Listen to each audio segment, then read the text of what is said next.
আসসালামু আলাইকুম। আজকের রেসিপি কাঁচা আমের কাশ্মীরি আচার। আমার রেসিপিগুলো ভালো লেগে থাকলে পেজ আর আমার চ্যানেলটিকে সাবস্ক্রাইব করে দিবেন আর পেজটিকে ফলো করে দিবেন। তো চলুন রেসিপিটি শুরু করা যাক। এখানে আমি ৩টা আম নিয়েছি।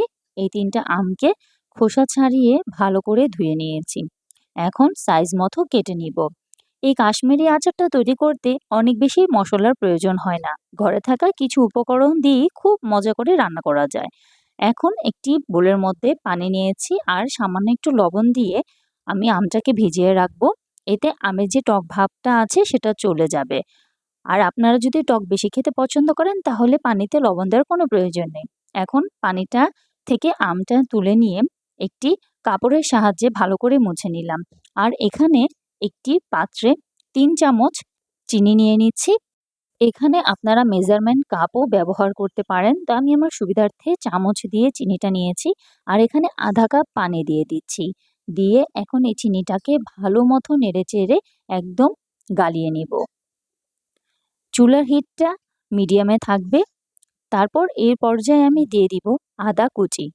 আদা কুচিটা দিয়ে কয়েক সেকেন্ড বলক দিয়ে নিব। এতে অনেক ভালো ঘ্রাণ চলে আসবে। আর আদা কুচিটা কোনোভাবেই স্কিপ করা যাবে না। এতে ঘ্রাণ আর টেস্ট কিন্তু ভালো আসবে না। এখন সেই কেটে রাখা আমগুলোকে দিয়ে দিচ্ছি। সবগুলো আম এক এক করে দিয়ে দিব। আমার রেসিপি ভালো লেগে থাকলে রেসিপিগুলো শেয়ার করে দিবেন আর পেজটিকে ফলো করে পাশে থাকবেন।